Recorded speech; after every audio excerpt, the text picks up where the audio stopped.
किन वजहों से हुआ अभी तक ये साफ नहीं है। पुलिस के मुताबिक एक हॉल में ये धमाका हुआ है। जिस जगह धमाका हुआ, ब्लास्ट हुआ, वो कन्वेंशन सेंटर है। वहां कार्यक्रम होने वाला था, लेकिन उससे पहले ही जोरदार विस्फोट हो गया। कोट्टायम के अस्पतालों को भी अलर्ट किया गया है। ये अफरा तफरी का उसके बाद माहौल देखा गया। एनआईए की टीम भी जांच के लिए घटनास्थल पर जा रही है। तो केरल एर्नाकुलम में कन्वेंशन सेंटर में ये ब्लास्ट हुआ है, जहां 20 लोग जख्मी हो गए हैं और एक शख्स की मौत हो गई है। आनंद में एम्बुलेंस को वहां पर बुलाया गया। एर्नाकुलम की तस्वीर है। और जय मसीह की साथियों, एक बार फिर परमेश्वर के पवित्र जीवित नाम में आप सबका स्वागत करते हैं तहे दिल से। अभी हाल की खबर हमने पढ़ी कि 200 लोग जो थे वो एक जगह पर इकट्ठा थे, जिसमें घायल हो गए 200 लोग, और 2000 लोग जो हैं उस सभा में जो केरल में की गई थी। आपने ऑलरेडी जो है डिस्क्रिप्शन में पढ़ लिया, ऑलरेडी जो है हेडिंग में आपने पढ़ लिया कि केरला में ईसाइयों की सभा में, मसीह लोगों की सभा में किसी ने बम ब्लास्ट किया, जिसमें एक व्यक्ति की मौत हो गई और 200 से अधिक लोग घायल हैं। इसके पीछे किसकी साजिश हो सकती है? हालांकि वो सभा एक यहोवा विटनेसेस वालों का है, जो जीसस क्राइस्ट को तो नहीं मानते, लेकिन उनको अपने आप को खुद को मसीही क्रिश्चियन कहने का शौक है। वास्तव में यहोवा विटनेसेस क्रिश्चियन नहीं है। जो न्यूज़ चैनल ये खबर चला रहे हैं कि ईसाइयों की सभा, मैंने इसीलिए टाइटल डाला है कि यहोवा विटनेसेस जो केरला के अंदर एक यहोवा के साक्षी के नाम से एक बड़ी सभा को कर रहे थे कन्वेंशन सेंटर में, और वहां पर किसी ने बम ब्लास्ट किया, जिससे 200 लोग घायल हो गए और वहां मौजूदा हालत में 2000 लोग बुलाए गए थे, जिसमें एक व्यक्ति की मौत हो गई।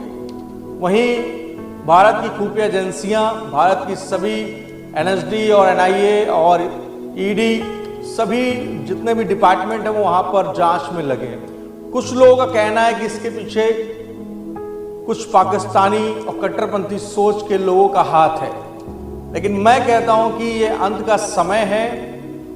मैंने पहले भी इस बात को बताया था कि अभी अगर यहूदियों पर अटैक हो रहा है, अगर ज्यूइश पर अटैक हो रहा है, तो आने वाले समय में भारत के अंदर मसीही लोगों पर भी ये लोग अटैक करेंगे।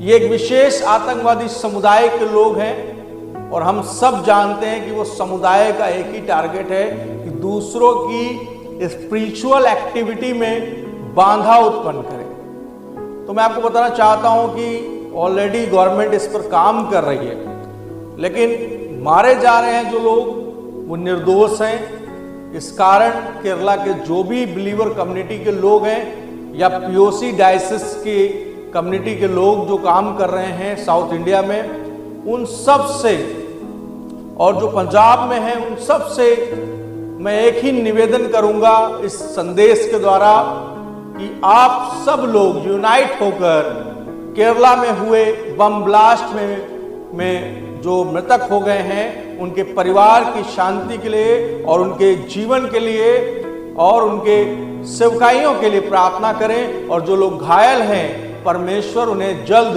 चंगा करे, क्योंकि इसके पीछे एक बहुत बड़ी साजिश भी हो सकती है भारत के मसीह लोगों को लेकर के। आज ये घटना केरला में हुई है, कल यही घटना पंजाब में भी हो सकती है, कल यही घटना बंगाल में भी हो सकती है, क्योंकि अब ईसाइयों को, हमारे क्रिश्चियन भाइयों को, मसीह भाई बहनों को टारगेट कर रहे हैं कुछ कट्टरपंथी समुदाय के लोग, और इस पर हम सबको एक होकर अपनी आवाज उठानी चाहिए, क्योंकि हम सब जानते हैं कि भारत में ईसाइयों की तादाद इतनी कम भी नहीं है कि हम अपनी आवाज ना उठा सकें। लेकिन हम एक बैनर के तले, एक फ्रंट के, एक प्लेटफॉर्म के तले आकर के हम अपने आप को सरकार के बीच में रखें, अपनी बात को रखें कि हमारे चर्चेस की प्रोटेक्शन के लिए हमें प्रत्येक रविवार पुलिस फोर्स चाहिए। जब राधा स्वामी का सत्संग होता है, जब निरंकारी का सत्संग होता है, इन सभी जगहों पर शासन प्रशासन अपनी फोर्स को प्रोवाइड कराते हैं, लेकिन अगर मसीह समुदाय का कोई भी फंक्शन है तो उसको प्रोटेक्शन देने की बजाय शासन और प्रशासन में बैठे लोग क्या कर रहे हैं, हम पर ही दबाव बनाकर हमारे ही समुदाय के लोगों को धर्म परिवर्तन के नाम पर दबा रहे हैं। हम अपनी आवाज को बुलंद करें, हम एक साथ खड़े हों। पंजाब के लोग अगर मेरे संदेश को सुन रहे हैं तो उनसे भी एक ही बात कहूंगा कि अब अंत आ गया है कि मसीही लोग, मसीहत के लीडर भी आगे आकर के बोले। केवल मैं बिशप अमित विल्सन ही नहीं, जितने रिलीजियस लीडर हैं, जितने धार्मिक गुरु हैं जो चाहते हैं कि वो अपने समुदाय के लिए कुछ नया करें, कुछ बड़ा करें, वो सामने आकर केरल में हुए कांड की निंदा करें। मैं बहुत समय से देख रहा था कि सुबह से शायद कोई लीडर बोलेगा, लेकिन नहीं, कुछ यूट्यूबर सामने आए जो कि उनकी बातों का महत्व नहीं रहा, क्योंकि जब कौम का लीडर ही नहीं आगे आएगा तो इधर उधर से जो लोग आकर के वीडियोस बना रहे हैं उनका कोई फायदा नहीं। अगर आप अपने लीडर के साथ, अपने पास्टर के साथ हैं तो ये बात, ये संदेश उन तक भी पहुंचाएं कि कल आपके पड़ोस की कलीसिया में ऐसे कांड हुए हैं, परसों आपके घर में भी, आपके चर्च में भी ऐसा हो सकता है। परमेश्वर आप सबको बुद्धि दे, परमेश्वर आप सबके साथ बना रहे और परमेश्वर उन सभी घायल लोगों को जो इस समय हॉस्पिटल में भेजे गए हैं उनकी सहायता करें। जो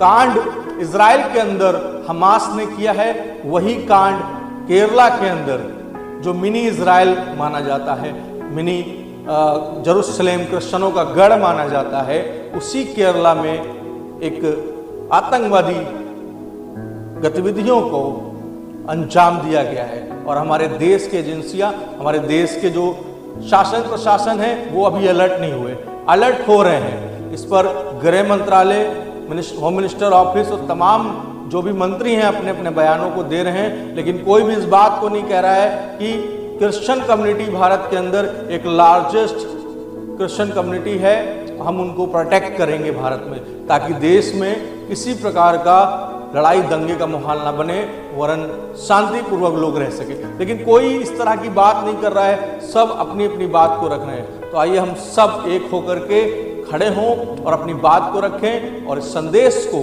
समस्त भारत के अंदर एक एक कलीसिया में, एक एक विश्वासियों के पास फैला दें। प्रभु आप सबको आशीष दे। Jesus Christ be peace upon you. I pray in Jesus mighty name, amen.